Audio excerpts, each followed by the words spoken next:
በለው ቼልሲ ዳኒ ዌልቤክን ለማስፈረም ከብራይተን ጋር ይፋዊ ንግግር ጀምሯል። ይህም ቀጣይ ዓመት ልምድ ያለው አጥቂ በቡድኑ ላይ ለመጨመር ነው።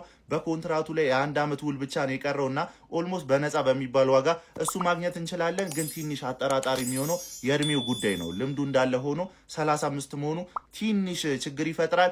ከዛ ውጪ እንግዲህ የሚወጡ ተጫዋቾች ላይ እየተሰራ ነው። ማለትም ዴላፕ፣ ኢሜጋ እንዲሁም ደግሞ ሌሎች ተጫዋቾችም ተጠቅሰዋል ማለት ነው።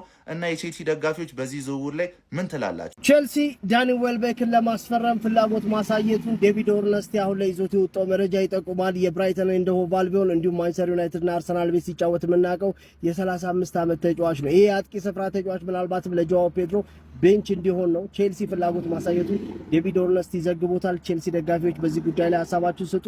ላይክ፣ ሼር፣ ኮፒ ሊንክ፣ ሪፖስት፣ ሼር አድርጉልኝ። ፎሎ አላደረጋችሁ የፕላስ ምልክት ቼልሲ ከብራይተን አይቅርብኝ ይመስላል። ዳኒ ዌልቤክን ለማስፈረም እንግዲህ አሁን ላይ እየተሯሯጠ እንደሆነ ነው ዴቪድ ኦርነስቲ እያሳወቀ የሚገኘውና ዌልቤክን ለማስፈረም ቼልሲ ለምን እንደፈለገ አላውቅም። ይሄን ያህል ብዙ ጨዋታ አያደርጉም። ምንም አይነት የአውሮፓ መድረክ የላቸውም። ከኤፍኤ ካፕ፣ ካርሌ ካፕ፣ ፕሪሚየር ሊግ ነው የሚጫወቱት። ከዛ ሁለት አጥቂ ያላቸው ጃክሰንም አለ፣ ጆ ፔድሮም አለ። በእነዚህ ሁለቱ ብቻ መጫወት ይችላሉ። እያፈራረጋቸው መቀጠል ይችላል። ዴላምፕ ምናምን ሊሸጡት ይችላሉ። ግን የእሱ ነገር አጠራጣሪ ነው። ዌልቤክ ለምን እንዴ አሬ የገባኝ አይደለም። ምንም አይኖ ዌልቤክ ባለፈው አመት የሚገርም ነገር ነው ያደረገው። በጣም ብዙ ጎሎችን አስቆጥሯል። ካለው እድሜ አንፃር የባለፈው አመት ፐርፎርማንሱ የሚገርም ነው። ግን ቼልሲ ዌልቤክ የሚያስፈልገው አይመስለኝም። እውነት ለመናገር ቼልሲ ዌልቤክ አያስፈልገውም ብዬ አስባለሁና እስቲ ይሁንላት። እኔ የምላችሁ ግን ማለት ነው የቼልሲ ደጋፊዎች ከብራይተን ግዴታ ማስፈረም አለብን ተጫዋች። እኔ አልገባኝም። ሁሌ በቃ ግዴታ ብራይተንን ሳናስፈርም ከወጣን ይደብረናል። አሁን ደግሞ ዌልቤክን ፈላጊ ሆኖ መጥቷል። ዌልቤክ 35 ዓመቱ ነው። በነገራችን ላይ ልጁ በጣም ጎበዝ ነው። ምንም የሚካድ ነገር አይደለም። መጥቶ ለቤንች ነው የሚሆነው። ምክንያቱም ቼልሲዎች ጃክሰንንና ዴላፕን ሊሸጡ ይችላሉ የሚባል መረጃ አለ። እንዲሁም ደግሞ አሁን ላይ እየተሰሙ ያለው ነገር ምንድነው? ለኢማኑኤል ኡሜጋም ደግሞ የሚመጣውን የዝውውር ጥያቄ ለማዳመጥ ፍላጎት አላቸው፣ ፈቃደኛ ናቸውም የሚል ነገር አለ።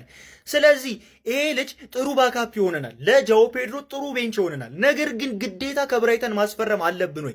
ዳኒ ዌልቤክ ስንት ዓመት ይጫወታል? የሚቀጥለው ዓመትም ብቻ ነው ሊጫወትልን የሚችል። 36 ዓመቱ ላይ ይወጣል። ግልጽ ነው።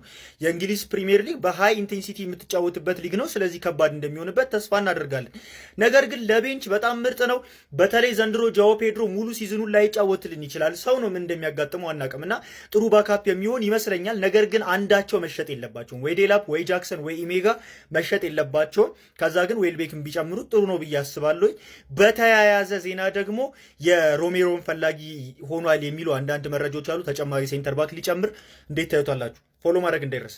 ቼልሲዎች አጥቂ ለማስፈረም ጥያቄ ሊያቀርቡ እንደሆነ የዴቪድ ኦርንስቲን መረጃ አሳይቷል። ዴቪድ ኦርንስቲን መረጃ እንደሚያሳየው ከሆነ ቼልሲዎች ዳኒ ዌልቤክን ከብራይተን ለማስፈረም ፍላጎት እንዳሳዩ የሚያሳይ መረጃን ይዞልን ወጥ ተጫዋቹም ከብራይተን ጋር ያለው ኮንትራት በ2027 ይጠናቀቃል። ብራይተኖችም ቼልሲዎች ፍላጎት እንዳሳዩ እንዳወቁም ዴቪድ ኦርንስቲን ጨምሮ ዘግቧል። ንግግሮችም የሚገኙት በመጀመሪያ ደረጃ ላይ ነው። ነገር ግን ዝውውር የመጠናቀቅ ሰፊ እድል አለው። ሻቪ አሎንሶም ተጫዋቹ ወደ ቼልሲ እንዲመጣ ግፊት እያደረገ እንደሆነ ዴቪድ ኦርንስቲን ጨምሮ ዘግቧል። ቼልሲዎች የቀድሞ የክለባችንን ተጫዋች ዳኒ ዌልቤክን ለማስፈረም ከፍተኛ ፍላጎት እንዳላቸው ነው መረጃዎች እያሳዩ የሚገኙት። እናንተስ በዚህ ዝውውር ላይ ምን ትላላችሁ? ሀሳባችሁን ኮሜንት ሴክሽን ላይ አስቀምጡ። ሰበር ዜና ለቸላ ወንድም ጥላ ከለላ ደጋፊዎች ማለት ነው። አሁን ዴቪድ ኦርንስቲን ያወጣው ሰበር መረጃ አለ፣ እሱ እነግራችኋለሁ። እናንተ ደግሞ የፕላስ ምልክቷ በማጥፋት ቤተሰብ ሁኑ። ቪዲዮ ደግሞ ወደ ተለያዩ የእግር ኳስ ወዳጆች እንዲዳረስ ኮፒ ሊንክ ሼር አድርጉት ማለት ነው ጋይስ።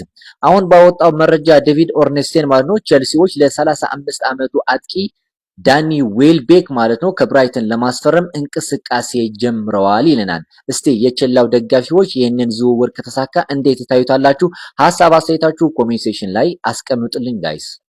ታማኝ የሚባሉ የዝውውር መረጃዎችን ይዤላችሁ መጥቻለሁ። አካውንታችንን ፎሎ ማታረጉ ፎሎ እያደረጋችሁ ቪዲዮን ጀምሩት። የቀድሞ ማንቸስተር ዩናይትድ እንዲሁም የአርሰናል ተጫዋች የሆነው ዳኒ ሜንታኪህ ዌልቤክ ወደ ቼልሲ ይለናል ዴቪድ ኦርንስቲን በትዊተር አካውንቱ እንዳጋራው ከሆነ ዳኒ ሜንታኪህ ዌልቤክን ቼልሲዎች ለማስፈረም እንቅስቃሴ መጀመራቸውና የአጥቂ ክፍተታቸውን በዚህ ተጫዋች ለመሙላት እየሞከሩ እንዳለ እየዘገበ ይገኛል። ቼልሲዎች ይህንንም ዝውውር በጊዜ ቶሎ ለማጠናቀቅ ስራዎችን መጀመራቸውን ዴቪድ ኦርንስቲን አጋርቷል።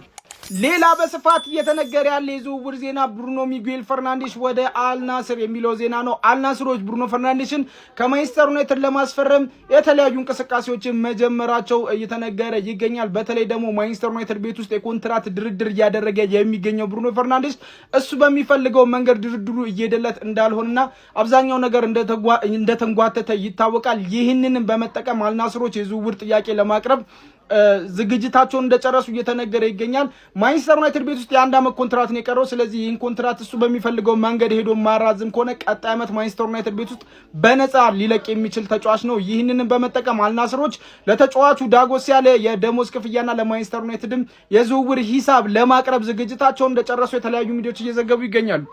የተጫዋችን ስም መጥራት የማይሰለቻቸው አርሰናሎች ከስቶንስ ጋር ባለፉት ጥቂት ሳምንታቶች በተለየ ሁኔታ የስቶንስን ስም ከአርሰናል ጋር እየተነሳ ነበር። አሁን ይህ ተጫዋች ወደ ዩቬንቱስ የጣሊያኑን ዩቬንቱስ ለመቀላቀል ንግግር እያደረገ እንደሆነና ዩቬንቱስም ለሱ የተሻለውን ኮንትራት ለማቅረብ ንግግሮች እየተካሄዱ እንዳሉ ወደ ዩቬንቱስ ሊያመራ የሚችልበት እድል እንዳለ የተለያዩ ሚዲያዎች እየዘገቡ ይገኛሉ። አዲስ ነገር ካለ ወደ እናንተ መመለስ ይሆናል። አካውንታችንን ፎሎ ላይ ኮፒ ሊንክ ሼር ማድረግ እንዳይረሳ። ይመቻችሁ። ሰበር ዜና አይደለም ይዤላችሁ የመጣሁት ሰበር ዜናዎችን ነው። በቅድሚያ ከአርሰናል እንጀምራለን። አርሰናሎች ጆን ስቶንስን በነፃ ዝውውር ለማስፈረም ጥያቄ አቅርበዋል። ኢንተር ሚላን፣ ጁቬንቱስ፣ ቼልሲ እንደዚሁ ተጫዋቹን ለማስፈረም ፉክክር ውስጥ የሚገኙ ክለቦች ናቸው። በሌላ ሰበር ዜና ቼልሲዎች ከብራይተን ዳኒ ዊልቤክን ለማስፈረም እጅግ በጣም ከፍተኛ እንቅስቃሴ እያደረጉ ይገኛሉ። ዣቪ አሎንሶ ልምድ ያለውን አጥቂ በቼልሲ ቤት መመልከት ይፈልጋል። ያን ተከትሎ የ35 ዓመቱን አጥቂ ዳኒ ዊልቤክን ወደ ቼልሲ ለማምጣት እንቅስቃሴ ጀምረዋል። በሌላ ሰበር ዜና ባርሴሎናዎች የጁሊያን አልቫሬዝ ዝውውር ማይሳካላቸው ከሆነ ክሩፒን ከቦርንሞዝ ለማስፈረም እንቅስቃሴ እንደሚያደርጉ ተነግሯል። ክሩፒን ለማስፈረም ማንቸስተር ሲቲም ፉክክር ውስጥ እንደሚገኝበትም እየተነገረ ይገኛል። ማንቸስተር ሲቲዎች ቦአዲን ለማስፈረም ከሊል ጋር ንግግር ማድረግ ጀምሯል። ተጫዋቹም ማንቸስተር ሲቲን መቀላቀል ከፍተኛ ፍላጎት እንዳለው እየተነገረ ይገኛል። በመጨረሻም ፉላሞች ጋርሻን ከሪያል ማድሪድ ለማስፈረም እንቅስቃሴ እንደጀመሩ ታማኝ ሚዲያዎች እየዘገቡ ይገኛሉ። እንደዚህ አይነት ታማኝነት ያላቸውና ፈጣን የዝውውር ዜናዎች እንዲደርሳችሁ ፎሎ ማድረጋችሁን አትርሱ።